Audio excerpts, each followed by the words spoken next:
Excelência, eu vou contraditar. Então, nessa ação penal 504.65.12.94, depoimento do senhor Pedro José Barusco Filho. Então, a defesa de Luiz Inácio informa que está contraditando, então, a testemunha. Exatamente. Na forma do artigo 214 do Código de Processo Penal, uma vez que o senhor Pedro Barusco é colaborador, tem interesse no tema objeto desta ação e, portanto, não tem a isenção necessária para servir como testemunha.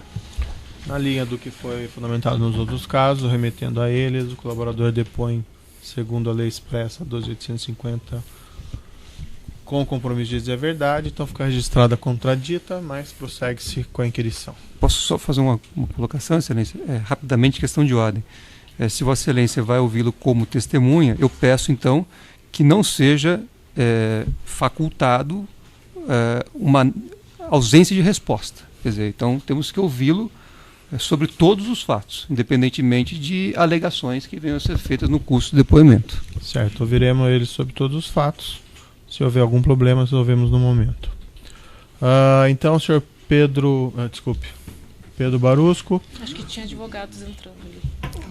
Senhor Pedro Barusco, o senhor está como testemunha. Como testemunha, o senhor tem um compromisso com a justiça em dizer a verdade e responder as perguntas que lhe forem feitas, certo? Certo. Eu vou advertir o senhor que se o senhor mentir ou faltar com a verdade, o senhor fica sujeito a um processo criminal, certo? Correto. Além disso, vou também consignar que o senhor tem um acordo de colaboração que foi firmado, que o senhor se comprometeu a dizer apenas a verdade perante a justiça. Se o senhor faltar com a verdade, além do senhor responder por falso testemunho, o senhor também quebra esse compromisso e perde seu acordo, certo? Correto. Então, as perguntas do Ministério Público, mais uma vez, com pedido aí de serem bastante objetivas. Certo.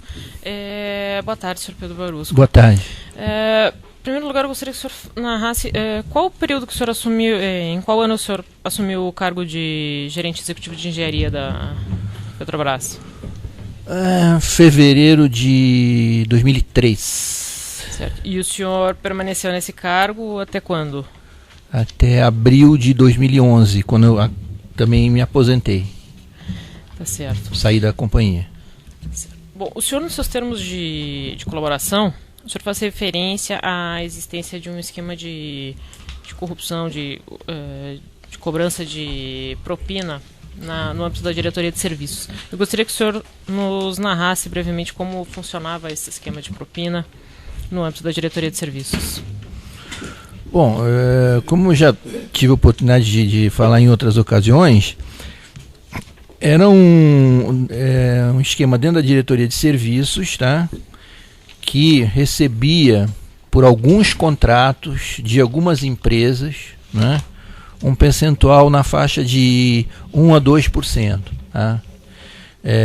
E essa propina seguia uma certa, vamos dizer, divisão de valores, né, de percentuais entre alguns participantes que eram as pessoas e entidades que recebiam essa propina. Uhum. O senhor falou alguns contratos, algumas empresas. Qual era o critério que era utilizado? Quando que incidia essa propina? Como que acontecia? Seria que o senhor explicasse melhor? Essa propina normalmente existia quando eram licitações que envolviam empresas de uma determinada lista, que eu já coloquei numa faixa de 15, 16 empresas. Às vezes modificava um pouco, mas essas empresas, quando havia as licitações que essas empresas participavam, tinha um percentual que elas repassavam para alguns agentes da Petrobras e, no caso, em questão da diretoria de serviço, para o PT. Então, primeiro, quais empresas eram essas? Olha, é uma lista, mas assim, por exemplo, Odebrecht, OAS, Andrade Gutierrez, Queiroz Galvão, Carioca, Mendes Júnior. Tá certo. Agora eu não lembro assim todas de cabeça. E também não eram todos os contratos. Tinha contratos que não tinha propina também. Uhum. Mas quando quando havia essa cobrança de propina, qual era o percentual que incidia? Bom, aí já começa a detalhar, né? Mas, por exemplo, porque a Petrobras tem 3 áreas de negócio: o gás e energia, a exploração e produção, né, chamado EP, e a área de abastecimento, cujo diretor era o diretor Paulo Roberto Costa na época, né? Então, quando a diretoria de serviço trabalhava, né, em contratos para a área de abastecimento, né, a propina era normalmente, ou quase sempre, 2%. Tá? Que, até onde eu sabia, até onde eu saiba, era 2%. 1% era encaminhado para o diretor Paulo Roberto Costa, e ele que dava andamento a esse 1%, dizia como que era a distribuição, e o outro 1% vinha para a área de serviço. E aí quem quem orientava como deveria ser dividido era o diretor Duque, tá? E normalmente esse 1% que vinha para a área de serviço, metade era para o Partido dos Trabalhadores e metade ficava para o que a gente chamava casa, que normalmente era o diretor Duque e eu mesmo, tá? Certo. E quando os contratos eram para áreas de outros diretores, como gás e energia, EP e às vezes contratos da própria área de serviço, esse percentual de 2% era totalmente, vamos dizer, gerenciado pelo diretor Duque. Aí era 1% para o PT e 1% para a casa. Tá. Quando o senhor fala que incidia esses 2% sobre o valor do contrato, incidia também sobre os aditivos? Olha, teoricamente sim, mas eu, ao longo desse período todo, recebi somente percentuais de propina relativos a um contrato que tinha vários aditivos. Eu não controlei esse recebimento dos aditivos, né? Mas sim, teoricamente incidia, tá? O acerto, quando era negociado a solicitação, era feita sobre o valor principal e os aditivos. Essa é a minha pergunta. Sabe o que acontece? Quando a gente fechava o contrato, a priori não iria ter aditivos, né? Quer dizer, então não se conversava. Quando aparecia o primeiro aditivo que surgia essa... E aí havia essa conversa. E havia essa conversa, e às vezes se acertava que sobre os aditivos iria ter o mesmo percentual, ou mais baixo, ou mais alto, ou o mesmo percentual, ou se acertava que não iria haver, né? Só que era muito difícil controlar os pagamentos desses aditivos. Eu me recordo de ter controlado e recebido somente em cima de um contrato da Toyo Cetal. Me recordo. E esse esquema de pagamento de propina no âmbito da diretoria de serviços, ele se iniciou quando, pelo que o senhor tem conhecimento? Bom, eu posso falar quando eu iniciei, né? Em 2003, final de 2003, início de 2004. Certo. E ele se estendeu até quando, até onde o senhor tem conhecimento? Até quando eu saí. Porque aí quando eu saí eu não era mais responsável. Acredito que tenha continuado, mas eu já não posso falar, né? Porque eu saí e não era mais responsável por isso, né? E o senhor se recebeu até quando? Esses valores? Olha, seguramente até abril de 2011. Aí depois, parece que, assim, houve um desligamento. Eu passei a receber quase nada, tá? Mas eu ainda tive alguns acertos de contas. Por exemplo, recebi da Keppel, da Keppel FELS, eu tive um acerto significativo de contas, que aí uma grande parte ficou para o diretor Duque, e uma pequena parte ficou para mim, para fazer valores que haviam sido valores para época que o senhor exatamente, estava no exercício do cargo, é isso? Tá. Então o senhor mencionou que havia uma parte dos valores que iriam para o partido e uma parte dos valores que o senhor chamou de casa, que era o senhor e o senhor Renato Duque. Como que se dava o pagamento dos valores para o Partido dos Trabalhadores? Como que se operacionalizava isso, uma vez acertados os valores? O que acontecia era o seguinte: por que eu sabia que uma parte ia para o PT? Porque eu gerenciava a parte da casa. Então eu participava até o momento que o diretor Duque falava assim, tanto para o PT, tanto para a casa. A partir desse momento, eu simplesmente desligava do PT, não era responsável por receber nada do PT. Alguém do PT, né, que, por exemplo, finalmente, assim, já em 2010, 2011, por exemplo, era o senhor Vacari, que aí eu fiquei sabendo, mas antes eu não sabia quem era a pessoa do PT que fazia o contato com as empresas para receber aquele percentual, né? Mas eu, a partir do momento que o diretor Duque falava, tanto para casa, tanto para o PT e da casa, tanto assim, né? Se participava a gente ou não participava, se tinha custo, se não tinha custo, né? Da parte de impostos, que às vezes precisava, para legalizar o dinheiro, precisava pagar algum imposto. Ou seja, depois de acertar esse tipo de combinação, eu gerenciava o recebimento da parte da casa, mas nunca gerenciei nem paguei nada diretamente ao PT. Tá, a propina era acertada quando? Em que momento da contratação? Esse, vamos dizer assim, esse modus operandi estava tão implantado, que não se combinava isso antes das licitações. Podia até acontecer, mas normalmente se combinava logo após, quando vamos dizer, a empresa ganhava o contrato, ou o consórcio ganhava o contrato. Aí se falava com o agente, né? Às vezes, por exemplo, tinha consórcio onde tinha duas empresas que tinham dois agentes que costumavam pagar propina. Aí se acertava quem seria o representante daquele consórcio e tal. Aí se estabelecia quanto ia ter de propina, 1, 2 e tal, e o diretor Duque que designava essa divisão, normalmente. E a operacionalização do pagamento, como se dava, no caso? Eu posso dizer da casa. Assim, a grande parte, grande parte, em pagamentos no exterior, bancos suíços, né? E em dinheiro em espécie aqui no Brasil. Tá. E por parte do partido, o senhor tem conhecimento? Olha, por parte do partido, né, o que aconteceu? O diretor dizia tanto para cá, tanto para lá e tanto para o partido, né? Eu continuava gerenciando. Quando o senhor João Vacari assumiu a tesouraria do partido, né, o Duque passou a me envolver um pouco mais, assim, porque antes o Duque me pedia informações sobre contratos, uma série de informações, assim, periodicamente, a cada 15 dias e tal, que eu sabia que ele tinha reuniões com o pessoal do partido, né, mas não participava das reuniões, não sabia quem. Quando o senhor Vacari assumiu, né, eu comecei a perceber que as reuniões eram com o senhor Vacari, né? E aí,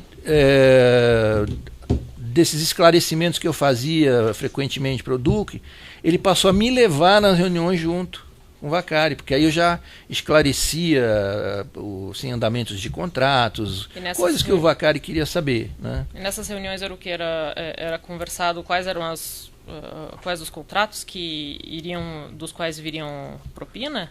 O que era ventilado nessas reuniões? Se conversava de tudo, né? Inclusive essa questão de propinas e tal. Aí eu ficava sabendo e sabia que era o seu Vacari. A partir daquele momento, isso já foi em 2010, que eu vi que era o seu Vacari, que daquele momento até onde eu saí, né, da Petrobras, até onde eu participei, era ele que recebia em nome do partido, né? Certo. E quando havia esse acerto de propina com os empresários, havia alguma ameaça por parte do senhor se não houvesse o pagamento? Os senhores ameaçavam a empresa? Alguma...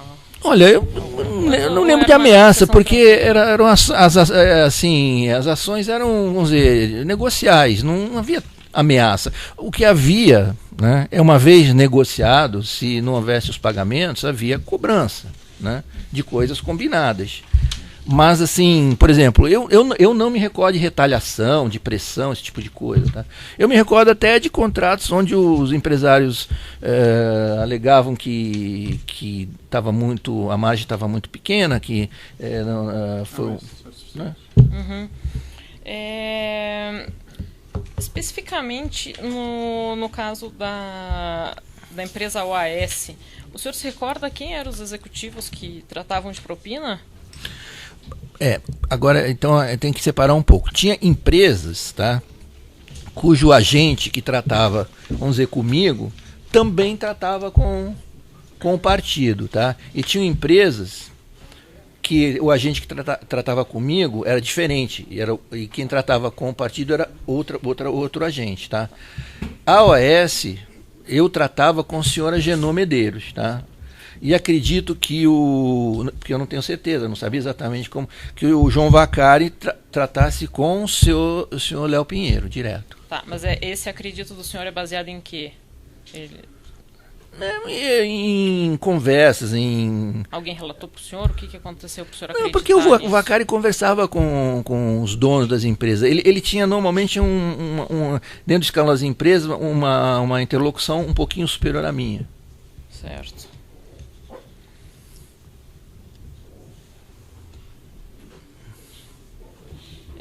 Bom, essa denúncia ela trata de 3 contratos. Eu gostaria de saber se o senhor negociou propina nesses contratos. HDT, carteira COC, da Repar, consórcio Compar, formado por OAS, Odebrecht. O senhor consta daquela... O senhor apresentou eu acho que teve combinação, sim. Pegar. Esse é típico contrato que havia combinação. Tem a planilha? Deixa eu só... Bom, eu vou fazendo outra pergunta aqui. Enquanto eu pego a planilha, eu mostro a planilha com as 3. O HDT e o GH da Renest. Ó, esse teve combinação, tá? Mas eu acabei não recebendo, porque quando começou a implementar, eu logo depois saí da Petrobras. Mas houve o acerto, né? Houve. Certo. O DA da Renest. Também houve acerto, UDA. Certo. Deixa eu pegar só aqui.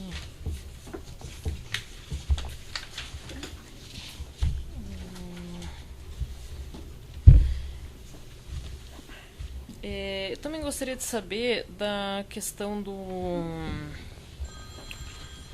da existência de um esquema das empreiteiras, de uma espécie de cartel de se associarem entre si e combinarem o resultado dos resultados das licitações. O senhor se recorda de ter notícia de uma combinação entre as empreiteiras para...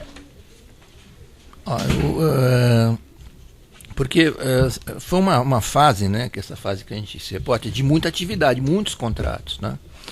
E a gente não tinha no Brasil, como ainda não tem, muitas empresas que fossem capacitadas integralmente, né, e tivesse porte para atender aqueles tipos de contratação. Então, o que isso causava? Causava que tinha muitas licitações com o mesmo grupo de empresas, tá?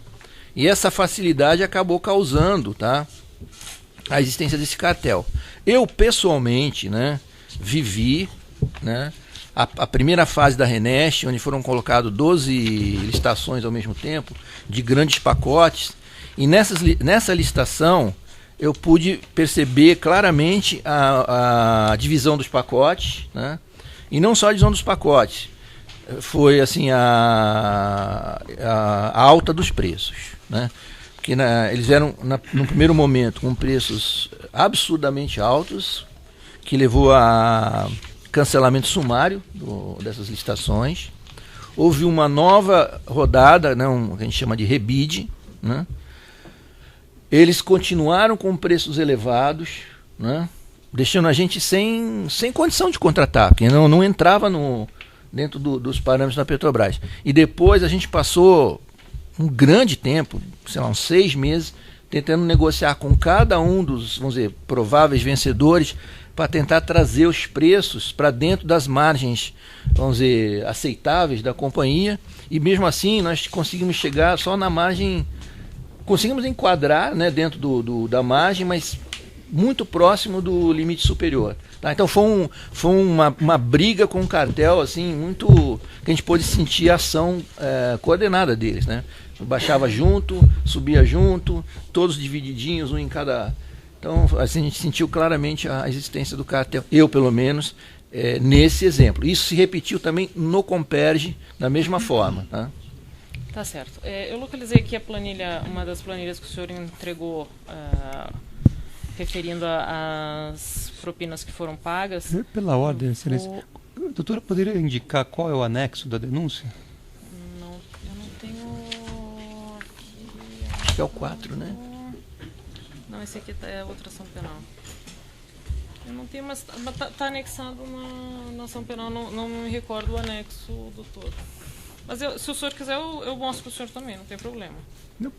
Eu mostro pro senhor aqui, eu só vou apontar isso aqui. Se o senhor quiser ver antes, inclusive, eu posso mostrar pro senhor antes. Faça as perguntas, daí É só depois pra ele se eu confirmar. puder só ter acesso depois só para ver se... Sem problema. É uma planilha até bem conhecida no âmbito da Operação Lava Jato. Tem 90 contratos. O senhor confirma, são esses contratos aqui, a questão da negociação de propina, aqueles que estão listados ali embaixo com um xizinho embaixo? Confirmo. Não, eu confirmo todos os que estão aqui. Assim, possivelmente ou provavelmente tem outros que eu não consegui me lembrar, mas os que estão aqui, com certeza, houve. Salvo algum engano, mas quase todos eu me recordo. Mas o doutor queira, são esses 3 com X aqui, certo? Só. Um segundo só para perguntar depois. Vou ficar à vontade. Então tá, obrigada. Sem mais perguntas, excelência. Acende a votação, tem perguntas? O defesa de Lula e... Desculpa, Luiz Inácio e Marisa Letícia. Boa tarde, senhor Pedro. Boa tarde. O senhor fez acordo de colaboração com o Ministério Público Federal. E sim. O senhor fez ou está fazendo também com algum outro país alguma espécie de colaboração? Olha...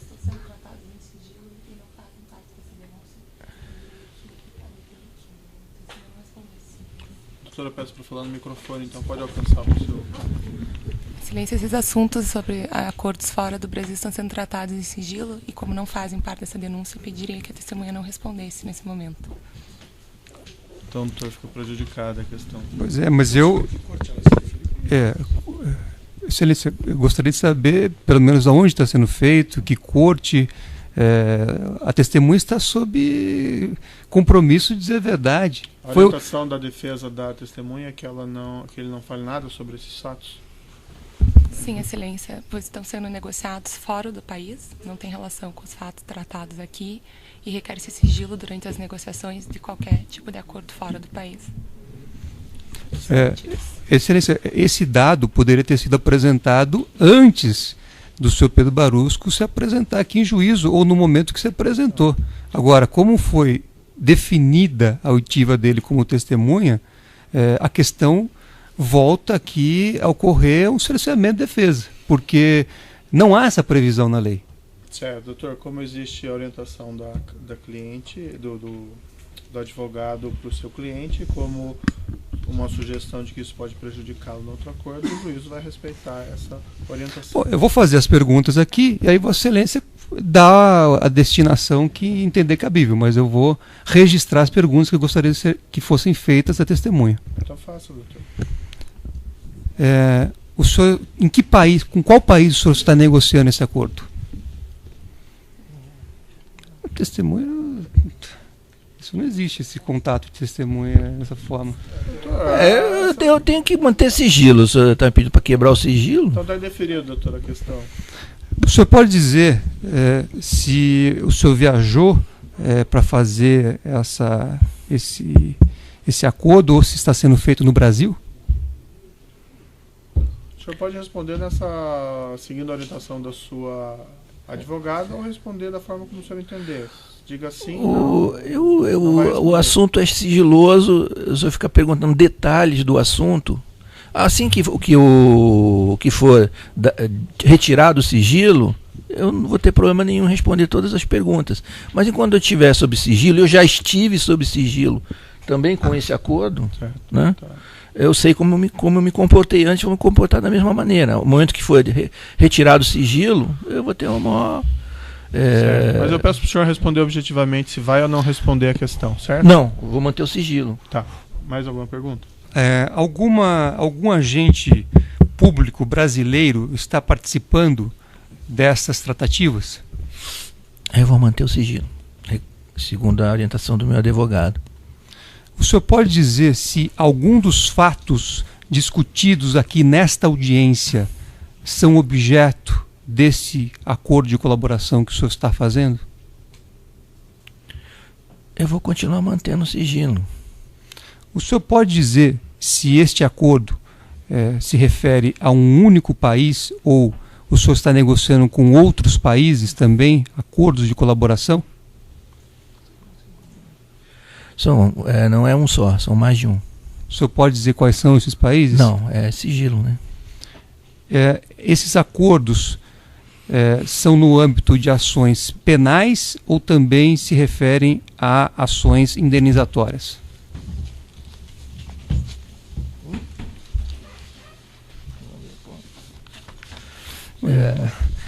Não, só eu vim aqui para responder. Eu respeito o trabalho da nobre advogada, louvo o trabalho, mas a testemunha não pode fazer consultas. Peço para o senhor responder objetivamente, se vai ou não vai responder. Eu não vou responder sobre um acordo que está sendo elaborado sob sigilo.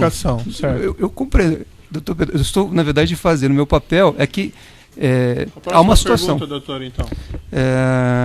O senhor pode dizer se qual a vantagem que está sendo negociada para o senhor nesses acordos? Objetivamente, senhor Pedro Barusco, se vai responder ou não? Não vou responder. Próxima pergunta.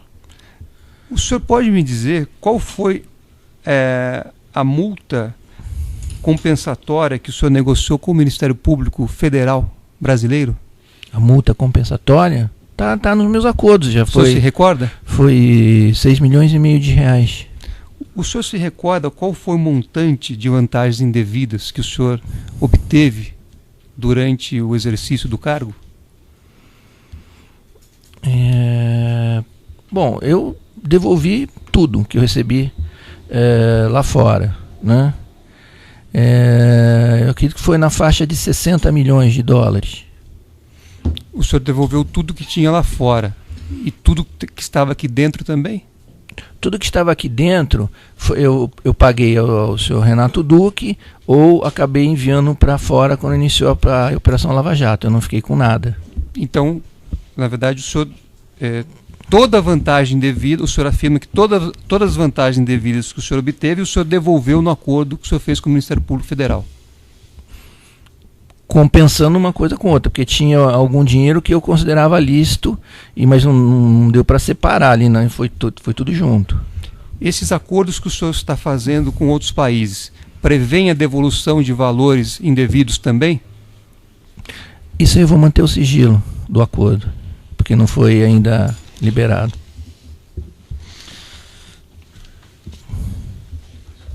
Em relação ao contrato firmado, o consórcio Reneste, Refinaria Abreu e Lima. O senhor participou dessa contratação? Essa licitação foi feita no âmbito da engenharia. Eu era o gerente executivo de engenharia. Tinha uma comissão de licitação que atuava dentro da engenharia. O senhor, em que grau então o senhor participou desse contrato, da licitação até a conclusão?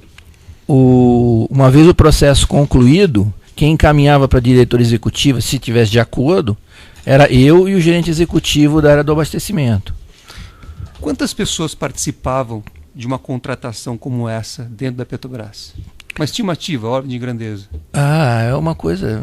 porque todas as áreas participavam, né? Porque você tinha a comissão de licitação, que era soberana, que era que efetivamente conduzia os trabalhos, né? Mas ela utilizava todo o staff da companhia, então ela utilizava as áreas técnicas, as áreas jurídicas, as áreas financeiras, na verdade. Então, acabava envolvendo, sei lá, é difícil dizer, mas... Estimativa, olha de grandeza. Mais de 100, 200 pessoas, no mínimo. Eu vou interromper pelo tamanho do áudio, tá?